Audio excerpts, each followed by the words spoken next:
The night smelled of ash and sugar. The cane fields stretched for miles under the southern moon, their stalks whispering in the wind like dry bones brushing against one another. Somewhere beyond the levee, firelight flickered not from a hearth but from something spreading fast, hungry, alive. The slaves of the German coast had risen. They moved through the darkness barefoot and determined, torches clutched like scripture machetes glinting under the pale sky. History would later call it the 1811 Louisiana Rebellion, but to those who lived it, it was something older. A cleansing flame whispered about in dreams carried from the blood memory of Haiti to the muddy banks of the Mississippi. They said the first spark came from a man named Charles Deslondes. He was not born to freedom, yet his posture carried the weight of a commander. By day he was an overseer trusted enough to ride a horse and speak to the master. By night he was a translator of rage, a messenger between the enslaved and the silence of God. His hands knew the rhythm of work, but his eyes watched the stars tracing paths invisible to those who thought him property. Some said he dreamed of Saint-Domingue, of Toussaint, and Dessalines, of the drums that called men to stand like men again. Others whispered that he had seen visions, that the cane fields burned in his sleep before they ever burned in truth. It began quietly, as revolutions often do. January 8th, 1811, a Saturday. The plantation of Colonel Manuel André lay along the German coast, a stretch of fertile land 30 miles upriver from New Orleans. The day had ended like any other cane-hauled tools, stacked whips coiled. But that night, beneath the cover of a damp Louisiana sky, the enslaved gathered in the quarters. No speeches, no shouting, just the sound of breath and the heartbeat of fear turning into resolve. They struck fast. Andre's son fell first, the master himself wounded, but escaping into the swamp. By the time the alarm spread, the cane fields behind the André plantation were already glowing red. For 2 days, the revolt moved like a storm downriver from plantation to plantation through Norco, Laplace, and Kenner. Witnesses spoke of hundreds marching in ragged lines, shouting in Creole English and fragments of African tongues. Some carried muskets, most carried machetes, hoes, and axes. Their clothes were torn, sweat darkened their bare feet, kicking up mud and firelight. They sang as they moved, not songs of work, but songs of war chants that once echoed across the Caribbean, words that had outlived the ships that carried them. They marched not only toward New Orleans, but toward a promise older than any map could name. And yet history written by those who survived them called it chaos. The planters sent word to the militia. The drums of freedom met the drums of warning. Within 48 hours, white patrols from parishes across Louisiana rode out armed with sabers, pistols, and terror. They caught the rebels near the plantation of Bernard Bernoulli, where gunfire cracked the morning open like a curse. Some were cut down where they stood. Others fled into the cypress swamps, vanishing into the mist. But the militia followed with dogs, lanterns, and vengeance that burned hotter than any torch. The official record says 95 were killed. In truth, no one knows how many. The executions were swift and cruel. Men were decapitated, their heads placed on pikes along the river road, mile after mile of skulls staring blindly toward New Orleans. The message was clear: this land would remember obedience, not rebellion. The smoke had barely cleared when the local papers wrote of Negro insurgents and foreign agitators. No mention of courage, no echo of purpose, just silence and the convenient amnesia of empire. But folklore does not forget. In the parishes of St. Charles and St. John, the Baptist old people still whispered of the burning time. They spoke of a wind that smelled of sugar and blood, a night when the river itself seemed to glow. Some said the ghosts of the rebels still marched along the levee, carrying invisible torches, their songs muffled by the reeds. Field hands decades later would swear they saw faces in the mist, proud, unbroken, and unafraid. The overseers called it superstition. The freedmen called it memory. The land drenched in centuries of labor simply called it justice. Decades passed. The rebellion became a footnote, a line buried in legal reports. The descendants of those planters rebuilt their wealth. The descendants of the rebels rebuilt their silence. Yet in every storm that swept through the German coast, locals said the wind carried the same rhythm, a marching beat, a chant, half heard, half felt. When the night was quiet enough, one could hear a man's voice shouting above the crackle of phantom fire, "On les brûle tous, we burn them all." And sometimes, if you stood by the river, you could smell the canes smoldering again. History erased his name from monuments, but not from memory. Charles Deslondes died in pieces, his hands chopped off, his body burned, his ashes scattered. But stories insist that when his body was gone, the fire did not stop. It hid in the hearts of others in maroons who fled to the bayous, in preachers who turned sermons into codes, in field songs that disguised escape routes as hymns. That is the part the records never captured rebellion as inheritance resistance as bloodline. To tell this story now is to dig through both archives and ashes. The official papers lie brittle in state libraries. The other record lies in the soil in the mouths of elders who still won't speak above a whisper. Between them lies the truth that freedom in America was not granted, it was wrestled from fire one torch at a time, and that somewhere on nights when the wind bends the cane and the moon glows red, the fire still burns for those who refuse to die quietly. The dawn after the uprising did not bring silence. It brought smoke. The German coast looked like a wounded serpent twisting in the sun, black plumes rising from plantations that once glittered with wealth. The smell of molasses clung to the air, sickly and sweet, mixing with blood and ash. Birds refused to land on the burned cane fields. Even the river, swollen and slow, seemed to move cautiously as if afraid to disturb the spirits walking its banks. The planters came with their militias before noon, riding hard from New Orleans with muskets and fear. They saw what they called disorder, but what they faced was courage carved into flesh. The rebels did not hide. They stood in open ground, their makeshift weapons gleaming in the sunlight. For a brief hour, history itself hesitated between the power of ownership and the fire of the enslaved. Then the gunfire began, and the silence of centuries shattered. The bodies fell quickly, but the rebellion did not die easy. Those who fled into the swamp carried the fire within them. They vanished among the cypress trees, their footprints swallowed by mud and moss. The dogs lost their scent. The soldiers cursed and called them devils. Some swore they heard drums in the mist, faint, rhythmic mocking, as if the fugitives were summoning something older than bullets, something the white men could not name. Weeks later, the executions began. Public, brutal, and meant to erase memory. At Deslondes plantation, a tribunal was held under the shade of an oak that had seen too much. There were no defense lawyers, no mercy, only the plantation elite sitting in judgment. The accused were lined up, hands bound, their faces calm. When asked why they rebelled, one man simply said, "We were tired of being owned." His words hung in the air longer than any verdict. One by one they were killed. Some shot, some hanged, some decapitated. Their heads displayed on pikes along the levee for 30 miles, a grotesque procession of warnings. Travelers on the river said the heads seemed to follow them, eyes open even in death, as if still watching for the dawn that never came. Mothers covered their children's eyes, but the image could not be unseen. The road to New Orleans had become a corridor of ghosts. In the records, the rebellion ends there contained, suppressed, buried. But oral history says otherwise. Elders told of nights when strange lights floated above the levee, moving in lines like soldiers. They said if you listened carefully, you could hear singing deep, resonant, mournful. Some believed it was the souls of the rebels marching still, carrying their own heads in their hands, waiting for judgment that never arrived. The white planters called those tales superstition, yet even they avoided traveling that road at night. They claimed the wind grew heavy near the pikes, that horses refused to pass certain bends. Some said they saw figures standing among the cane silhouettes that glowed faintly as if made of embers.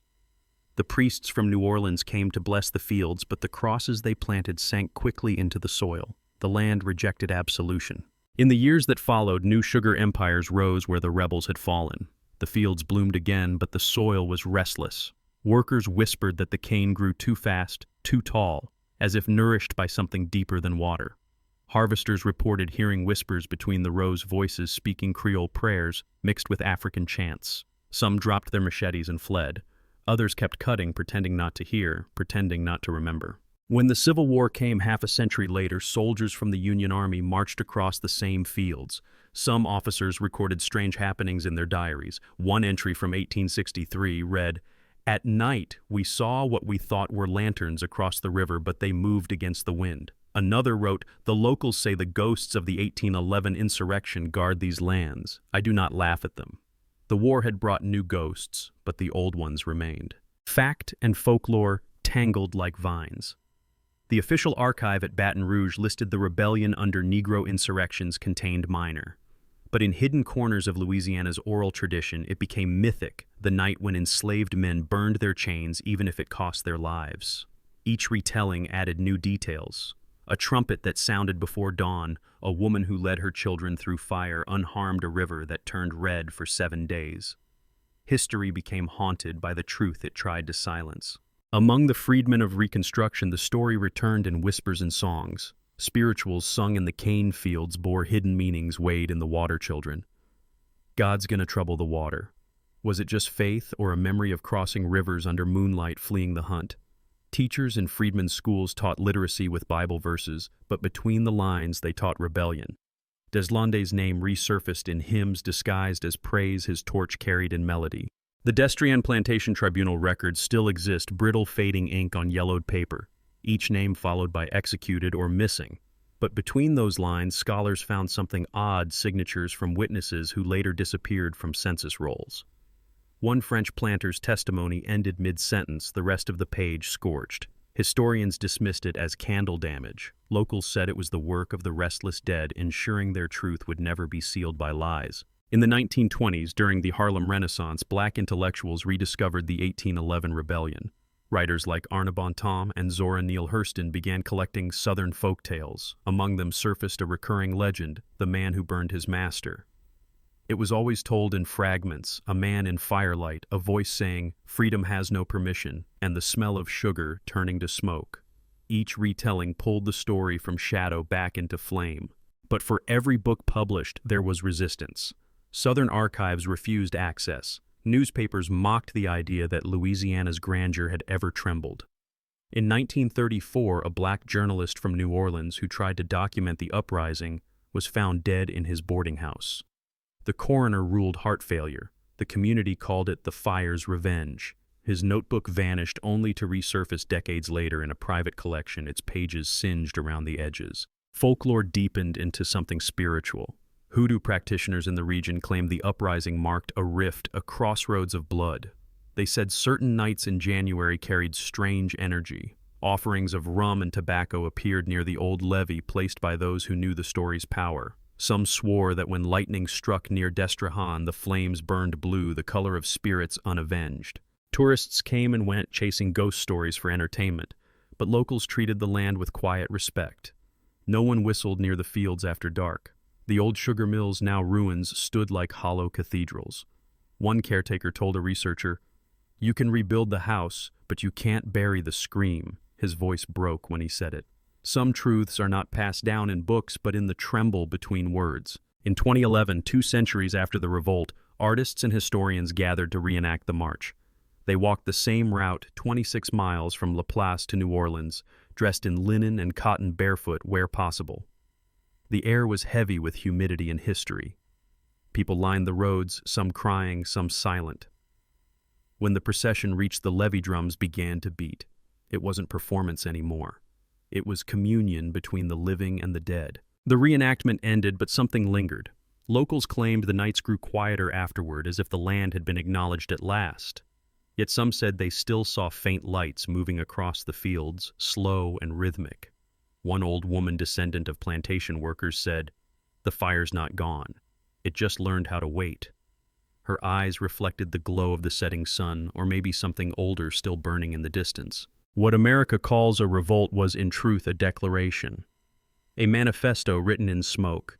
The enslaved did not fight only to kill, they fought to be remembered, to prove that even in bondage they had the right to stand, to speak, to burn their names into the sky. And though the river washed their ashes away, it could not wash away the echo of that act, a defiance so pure it terrified the century that birthed it. 200 years later, the cane still grows thick and sweet, hiding what was sown beneath. Tourists drive by without knowing what sleeps under the soil. But the land remembers. When the wind shifts, when the sugar burns during harvest, when thunder rolls without rain, that's when the past breathes again. The fire whispers, "We were here." Historians can debate numbers, motives, and casualties, but folklore preserves what history cannot bear to admit: that freedom was first spoken here in the language of fire and faith. The 1811 rebellion was not erased. It was buried alive, waiting for those brave enough to uncover it. And every time a storyteller speaks Deslondes' name, the levee trembles a little and the air grows warm with memory. Somewhere in Louisiana, when night falls and the fields turn black, the sound returns: footsteps in rhythm, the distant crackle of unseen flames, and a voice carried by the wind. We burned because we were alive. And for a moment, the past is not past. The rebellion breathes again, just beyond the edge of history's reach.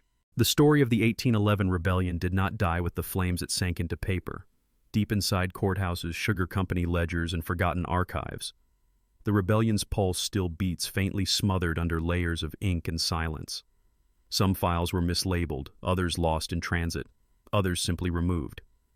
Yet among the surviving pages something resists erasure, a pattern, a shadow, a name written, crossed out, and rewritten again as if refusing to disappear. In Baton Rouge, a historian named Althea Daniels once described opening a file that smelled faintly of smoke. It was dated 1811, but bound decades later, its edges, brittle corners singed.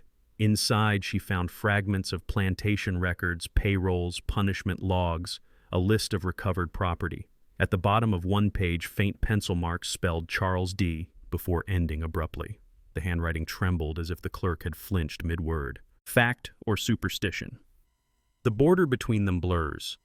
Every researcher who dives into this rebellion reports something strange: files misplaced after being photographed, microfilms, corrupted hard drives failing. One archivist joked that the ghosts of 1811 don't like being digitized. Another whispered that every time she handled the tribunal transcripts, her fingertips turned black as if the ink had never dried. The Deslondes tribunal records themselves are the most haunted. Each testimony short, sterile, and incomplete. No pleas, no defenses, only verdicts executed, shot, disposed. Yet on some pages there are faint stains like tears. When the Louisiana humidity rises, the old ink bleeds into veins of blue and rust. Under ultraviolet light, archivists discovered ghost lines, words invisible to the naked eye. Forgive me, written in French beside a signature. No one knows whose. In 1889, a flood swept through St. Charles Parish, destroying several warehouses of old legal documents. But after the waters receded, locals found pages floating near the levee, tribunal fragments, slave inventories, partial confessions. Children collected them as toys. One surviving piece contained a single sentence. He walked into the fire smiling. It bore no name. Scholars later debated whether it was testimony or legend finding its way onto paper. Folklore filled the gaps that history refused to keep. Elders said the men executed at Deslondes did not die cursing. They died laughing because they had seen something beyond pain, a vision of freedom glowing just out of reach. One story tells that when Charles Deslondes was burned alive, he did not scream. Instead, the wind shifted, and the flame formed shapes that looked like faces. The soldiers dropped their torches and fled. None would speak of it again. Generations later, that same wind seemed to follow the archives. During the Reconstruction years, state clerks reported cabinets opening on their own papers scattered overnight. They blamed humidity rats or earthquakes, but the locals knew better. They called it the restless ledger, the rebellion writing itself again and again, demanding to be remembered. In 1938, a Works Progress Administration field worker named Henry McIntyre interviewed an elderly woman in Norco. She claimed to be the granddaughter of one of the rebels who escaped. She said, "They say he lived in the swamp 30 years. He'd come to the edge sometimes and watch the river burn in the sunset. Said he was waiting for the day the white man's papers told the truth. When McIntyre checked local records, he found no birth certificate, no grave, no proof she existed. Only her words preserved on crackling acetate tape. The tape now sits in a museum vault labeled Anonymous Voice Number 117. When played, the background hum resembles crackling fire. Audio engineers tried to clean it, but the sound always returns faint, rhythmic, steady as breath. Some say it's static. Others swear it's drumming. In every playback, the woman's last words are barely audible. They still walk at night. Modern historians face a choice: believe only what was written or trust what refuses to fade.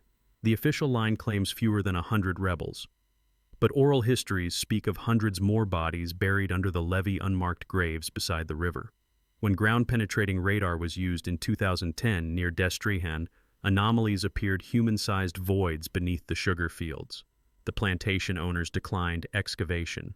The machines were removed by morning. Folklore evolved with technology. Local children now tell ghost stories on TikTok about the burning men of the cane. Videos show blurry lights moving through the fields. Farmers insist it's just workers with lamps, but those who've seen it say the lights move too slow, too rhythmic, like marching.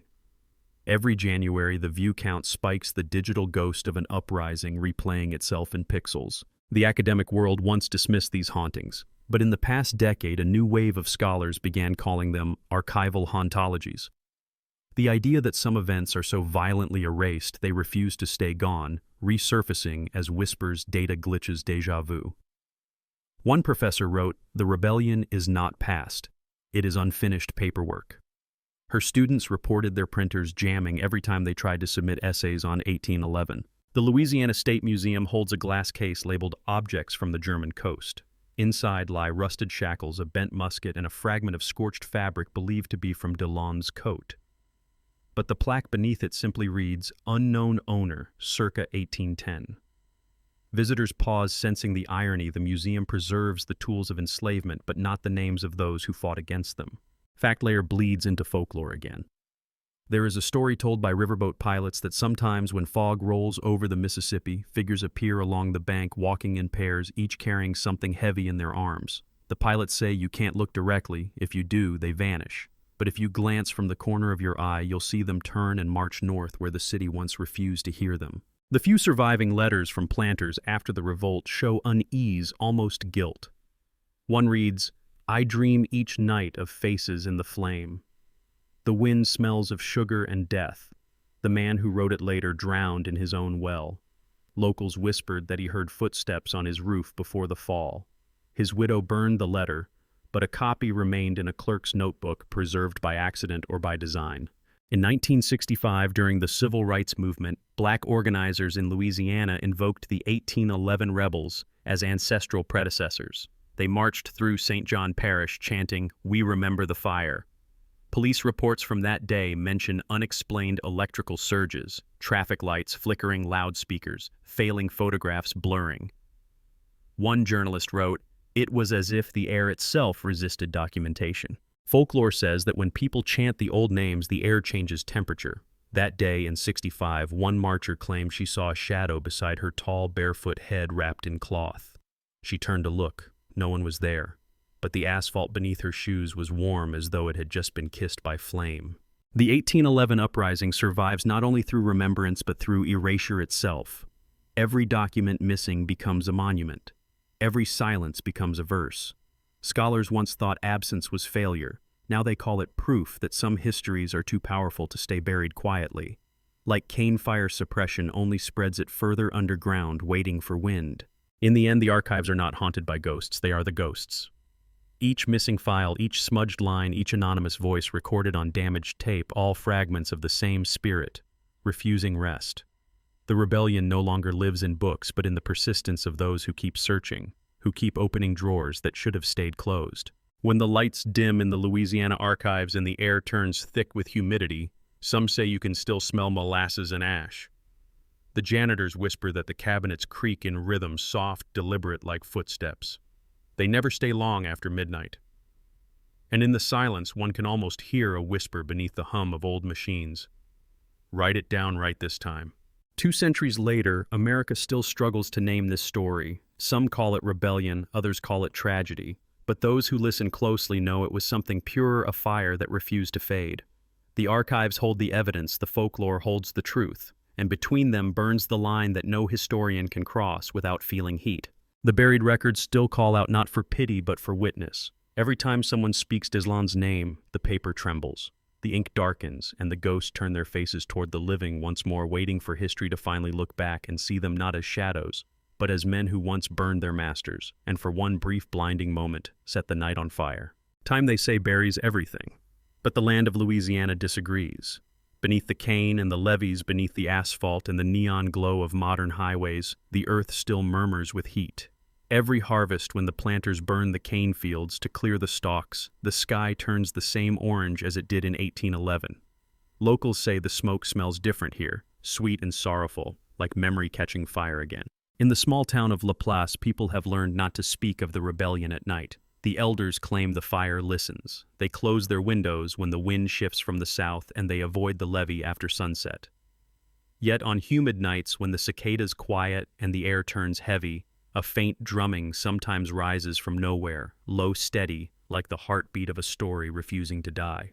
A pastor once told his congregation that the souls of the 1811 rebels were not damned, but waiting, stationed at the border between the living and the dead, guarding the path toward justice. He said, "When we march for truth, they march beside us." The crowd fell silent, listening. Outside, thunder rolled over the river, and a single candle flickered its flame, bending east the direction of the old plantations. Fact gives us records. Folklore gives us reasons.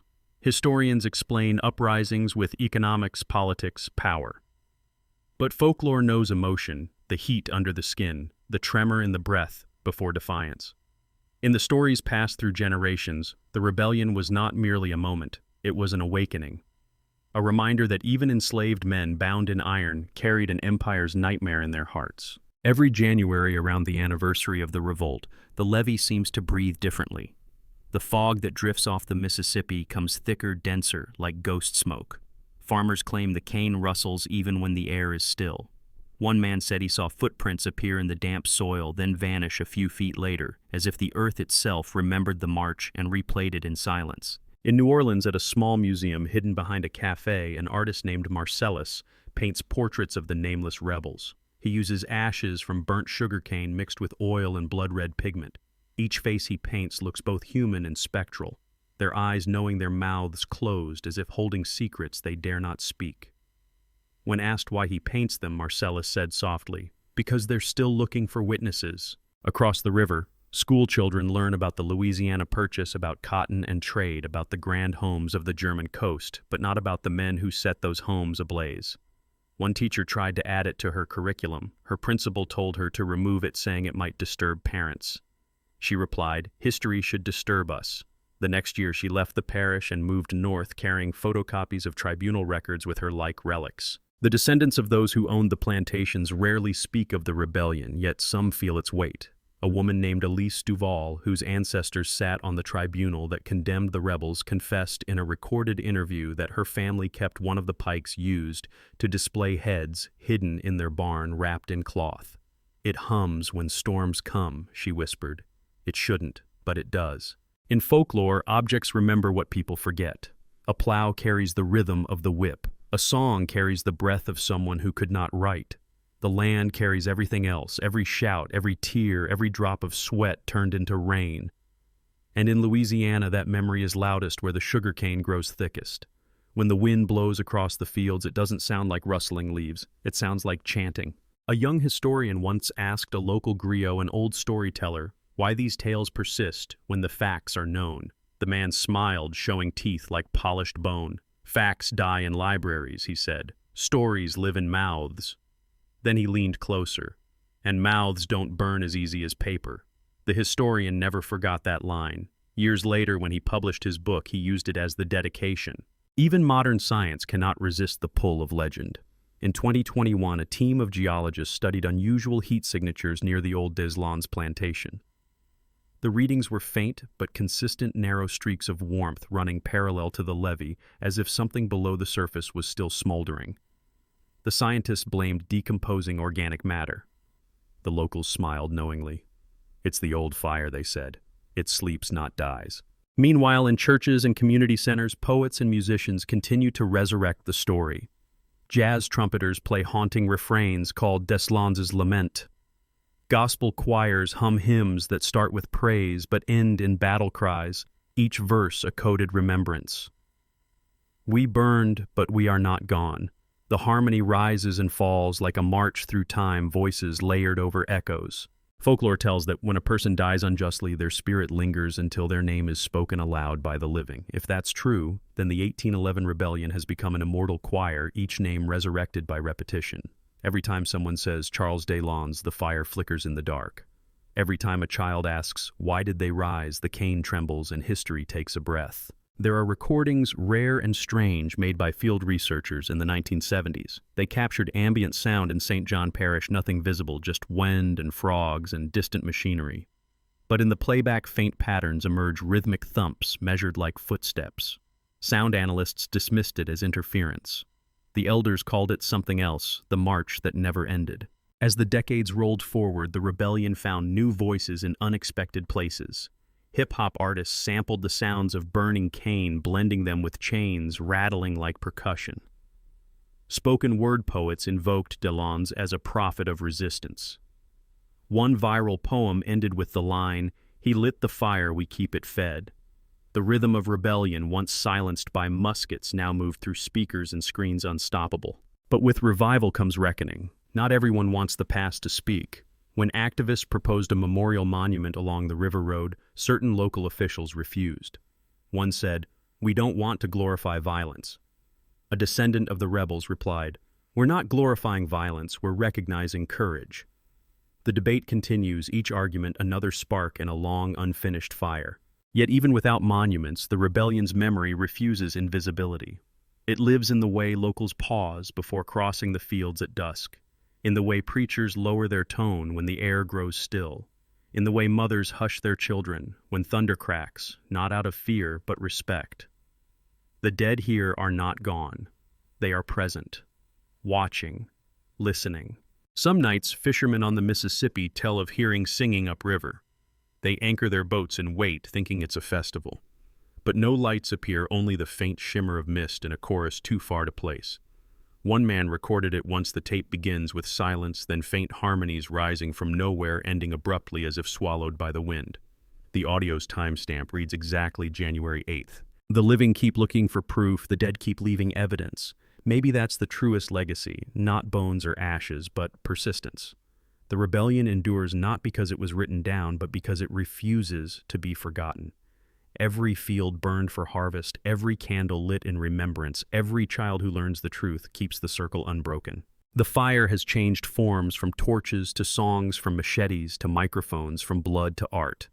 But its nature is the same illumination. It burns to reveal what power tries to hide. And in that light we finally see the truth, not of destruction, but of rebirth. The revolt was not an ending. It was a beginning disguised as flame. When the last cane fire of the season fades and the air cools again, the fields shimmer under the moon. The ashes settle, the soil sighs, and somewhere in that darkness the unseen march continues.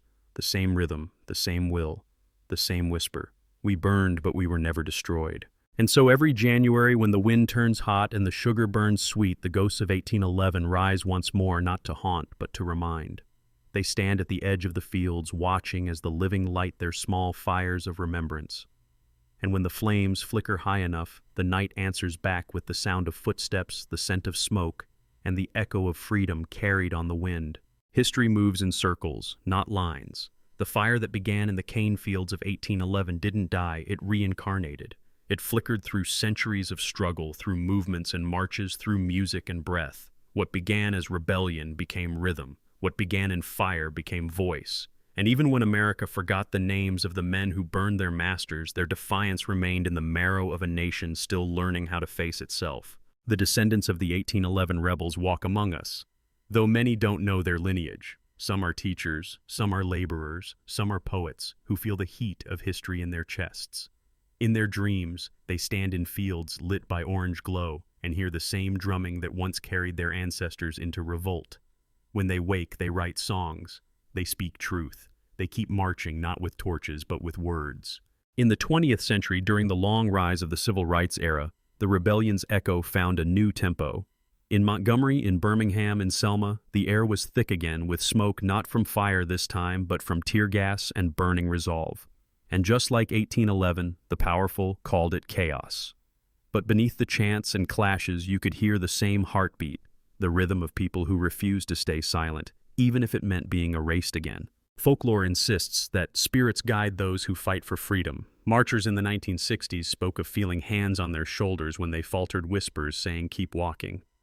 When asked where the voice came from, one activist smiled and said, "It came from the fields." Few understood her, but those who did knew exactly which fields she meant. The rebellion's energy flowed into music, into jazz, improvisations that turned pain into brilliance, into blues, verses that hummed with survival, into gospel that rose from grief into glory. Every note, a spark, every chorus, a resurrection. Even hip-hop, born from the ashes of concrete ghettos, carried that ancestral rhythm. The beat was the march. The rhyme was the rebellion rewritten. Scholars call it cultural memory. The elders call it the fire that travels. It leaps across generations like lightning, unpredictable but always seeking ground. In poems, paintings, and marches, the same question returns. How long does freedom take? And the answer, always whispered, always burning, comes back, as long as it takes to remember. The Destrehan Tribunal, the executions, the pikes, all meant to scare the survivors into silence. But silence can ferment into power. Over time, the absence of words grew into a presence stronger than speech. By denying their voices, history created an echo chamber, and the echo became a song. Every protest chant, every freedom hymn, every cry of "no justice, no peace" is the aftershock of that echo. The spiritual songs that once hid escape routes became blueprints for endurance. Follow the drinking gourd, they sang, code for the North Star. But maybe it was also code for memory, a direction for the soul to travel when the body could not. The 1811 rebels followed their own star, one that led not north but inward toward dignity. That same star now guides poets, activists, and dreamers who refuse to be content with survival alone. In Louisiana, each new generation rediscovers the Revolt. Documentaries, art installations, and plays resurrected under different names. The German Coast Uprising, the fire that spoke, the forgotten march. Audiences weep without knowing why. It is not pity, it is recognition. The soul remembers what the textbooks erase. During one performance of a stage play about the rebellion, a young actor fainted on stage. Later, she said she felt something pass through her, a rush of heat like someone exhaling fire. The audience fell silent. An elder in the back whispered, "They showed up." Whether you believe or not, the story continues to blur the border between presence and performance. The descendants of planters, too, have begun to confront their inheritance. Some donate to memorial projects, some apologize publicly, others still refuse. But the earth, indifferent to guilt or denial, continues to reveal what it holds: old chains, rusted tools, bones that surface after storms. Each discovery turns the soil into scripture. One archaeologist working near the Mississippi once found a rusted musket buried alongside a child's toy, a carved wooden horse. He paused, realizing he was holding both the violence and the innocence of history in his hands. He said later, "It felt like the ground was confessing." In classrooms, the rebellion is slowly being taught again, not as a tragedy, but as a genesis. Teachers speak of courage, of sacrifice, of the audacity to believe in freedom when freedom was unimaginable. Students sit wide-eyed, hearing names that had never appeared in their history books. When the lesson ends, the room stays quiet. You can feel the heat returning. There's a story of a young girl in Baton Rouge who painted her school mural with faces of enslaved rebels rising from fire. Her principal demanded she remove it. She refused. The next morning, someone had painted over it, but overnight rain washed the paint away, leaving faint outlines of the original faces. The janitor who saw it said, "They wanted to be seen." Folklore says spirits are not vengeful when remembered, only when ignored. Perhaps that is why the fires of 1811 now burn softer. The rebellion no longer seeks blood, it seeks witness. It lives in truth-tellers and teachers in every act of remembrance. The pikes have turned into microphones, the torches into screens, the stories into light. During the 2011 Bicentennial March, when hundreds retraced the rebels' path, an elder woman in the crowd began to hum a song no one recognized. Others joined the melody, swelling until the whole march was singing. Later, musicians tried to identify the tune. It matched no known hymn. Some said it was made up on the spot. Others believed it was older than anyone alive. In that moment, the line between history and myth disappeared. The living and the dead marched together, one carrying the weight of the past, the other carrying the hope of redemption. Every footstep was an answer to a question 2 centuries old. Did their fire survive? And the answer came in rhythm: yes, it did. The legacy of fire is not destruction, but clarity. It burns away lies, reveals the bones of truth beneath centuries of soot. The 1811 rebellion forces us to look not just at the cruelty of slavery, but at the courage it could not extinguish. It demands we see that freedom was not granted from above. It was claimed from below with blood and light. Even now, in digital archives and museum halls, the ghosts wait. Not for forgiveness, but for acknowledgement. They do not ask to be sanctified. They ask to be seen whole, not as victims, but as revolutionaries, as architects of a freedom America inherited, but has yet to fully understand. When night falls on the German coast today, the cane fields shimmer faintly under starlight. The wind whispers through the stalks, carrying words older than the nation itself. If you listen closely, you can still hear it, the sound of feet on wet earth, of hearts beating against fear of fire, catching wind. The same words over and over. We are still here. The story of 1811 is no longer just Louisiana's. It belongs to every people who ever rose against silence, every soul that ever burned for dignity. Its flames leapt across centuries, lighting the path for movements yet to come. For once, a man sets his master's world on fire, the idea of submission never fully grows back. And somewhere in the hush between night and dawn, when the river fog curls low and the cane begins to sway, the ghosts of 1811 smile. They no longer need vengeance. They have something greater: remembrance. The fire they lit has outlived them, carried by every heartbeat that still refuses to bow. The Mississippi has seen everything: kings, chains, wars, and songs. It remembers even when men forget. Its waters have swallowed ships, corpses, and confessions alike, and yet it continues to flow silent, patient, eternal. Along its wide back lies the memory of 1811, the reflection of flames that once turned its surface red. The river does not speak, but when the wind is right, it hums low, deep, steady, like an ancient heartbeat underwater. Locals call it the breathing river. They say it sighs at night when the cane fields burn, when the firelight dances on its skin. Boatmen claim the water grows warm along certain bends, especially near the old plantations. Scientists say it's just currents. The elders shake their heads. Currents don't whisper names, one fisherman says, but the river does. At sunrise, mist rises from the banks like ghosts lifting from sleep. The fog curls around the ruins of old mills, wraps itself around cypress roots, drifts across forgotten roads. In that silence, you can almost see them, figures walking in a line, torches flickering through the fog. They leave no footprints, but their presence bends the air soft and solemn. The river keeps their reflection for just a moment, then lets it fade. 2 centuries later, the levees have changed. The houses modernized, but the geography of memory remains the same. The German coast is no longer just soil, it's scripture. The fields still stretch toward the horizon, the same horizon the rebels once marched toward, believing New Orleans would hear them. Maybe it still will someday, when the city learns to listen not with its ears but with its conscience. In 2019, a filmmaker set up microphones along the riverbank, hoping to capture ambient sound for a documentary. What he recorded was wind, water, and faintly a chorus of rhythmic thuds like footsteps. Audio analysts dismissed it as vibration from passing barges. But the filmmaker swore the rhythm matched the cadence of human walking: 3 beats, pause, 3 beats, pause, the same pace as a march. The Mississippi, wide and indifferent, carried both commerce and rebellion. On its waters floated cotton, sugar, and chained souls. It also carried rumors of uprisings in Haiti, whispers of freedom crossing borders. The river was both prison and passage cage and key.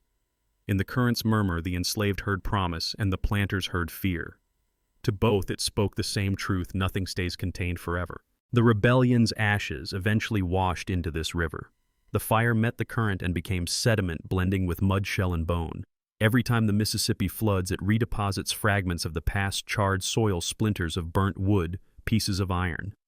Some scientists have found carbon traces consistent with early 19th century burnings. The locals say it's proof the fire still lives underwater. Fishermen tell strange stories of catching fish with blackened scales near the old sites of the Revolt.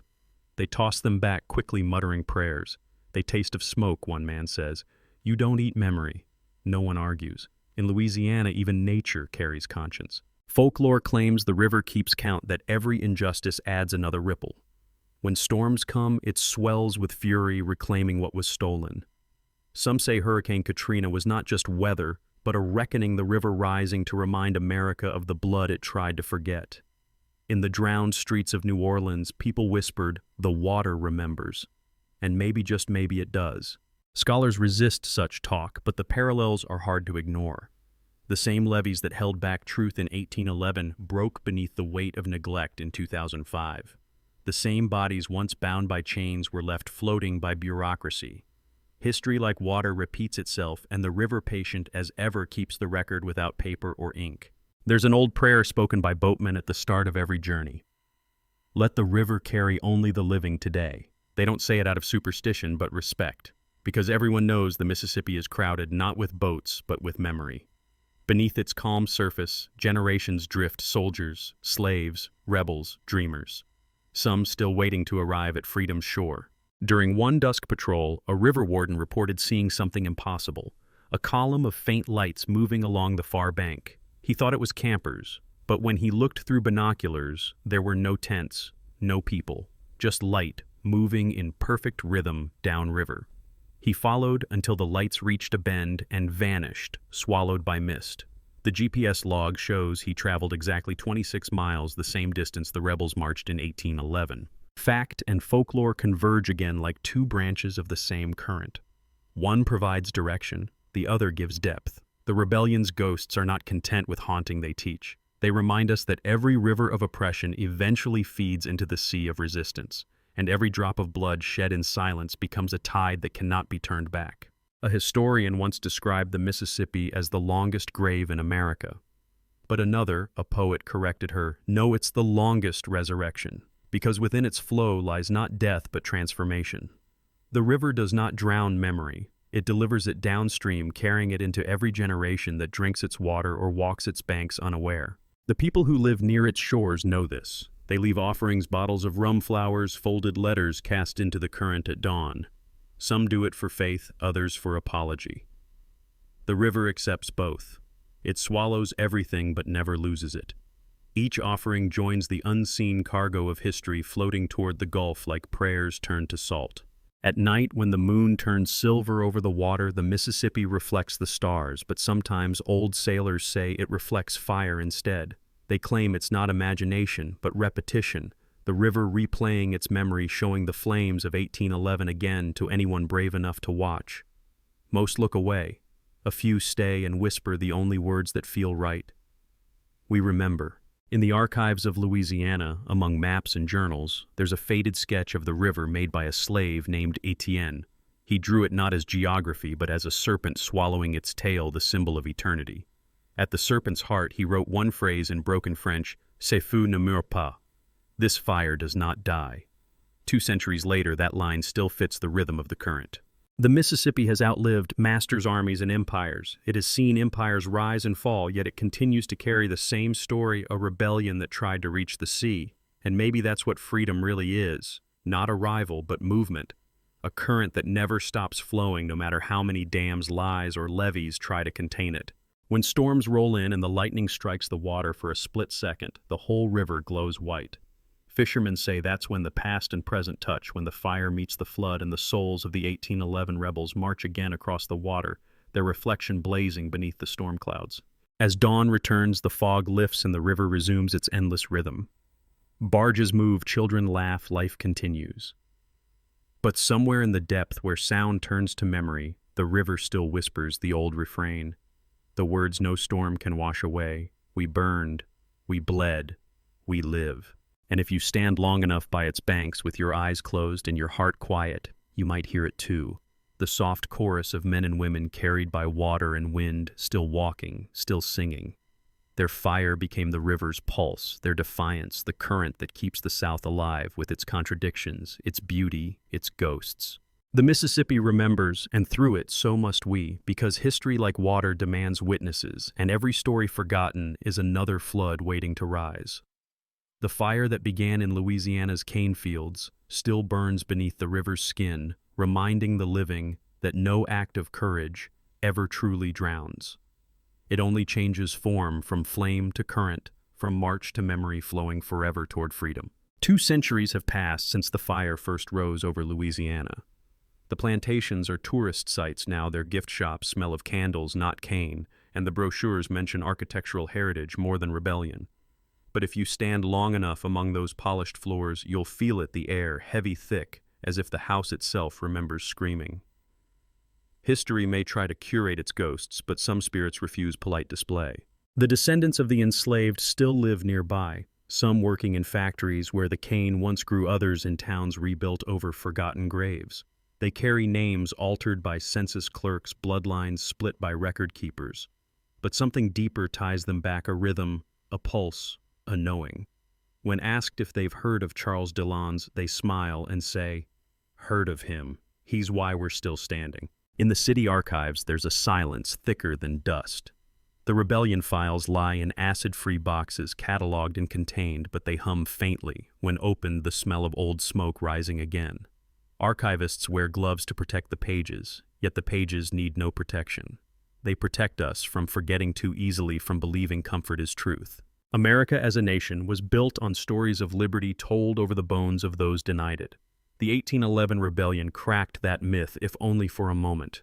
It revealed a deeper, darker patriotism, the kind born not of flags and speeches, but of men who lit torches knowing they would die simply so someone someday could speak without fear. When the Civil War came, newspapers never mentioned Deslondes. When emancipation came, no monument bore his name. But the fire that had once been flesh became faith.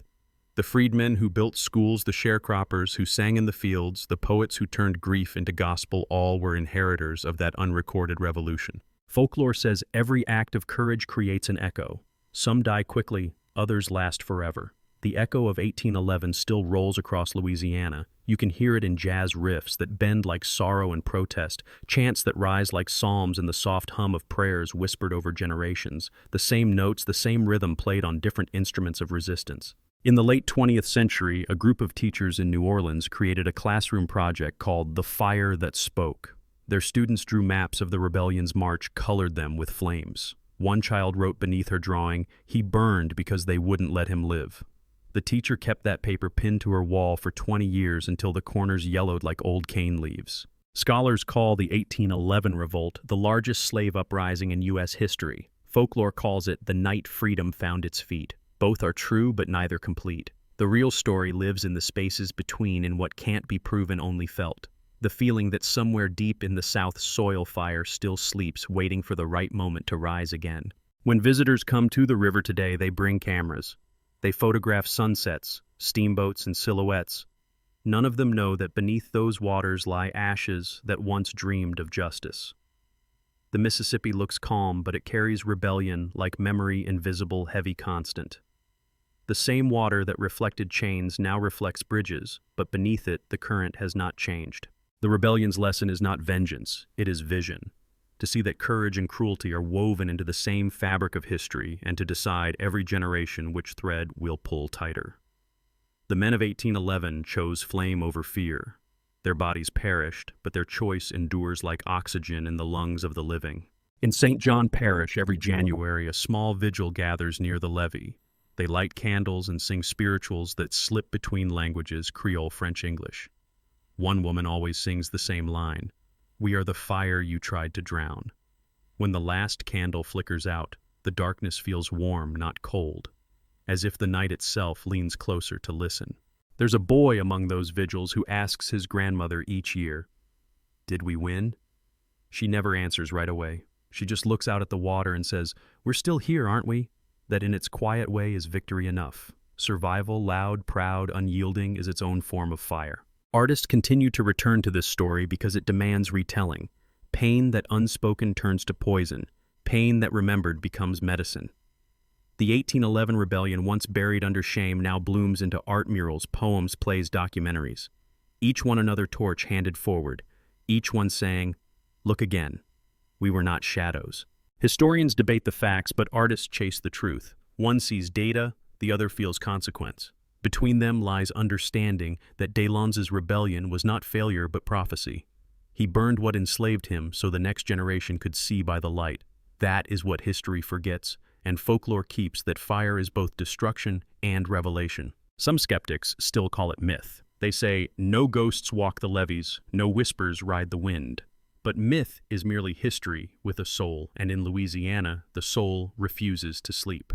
When the cicadas go silent and the cane trembles, when thunder rolls through the night without lightning, something stirs not to haunt, but to remind. The story of 1811 doesn't end in smoke. It continues in every act of resistance that followed, from Nat Turner's stand to Harriet Tubman's flight from Selma to Ferguson.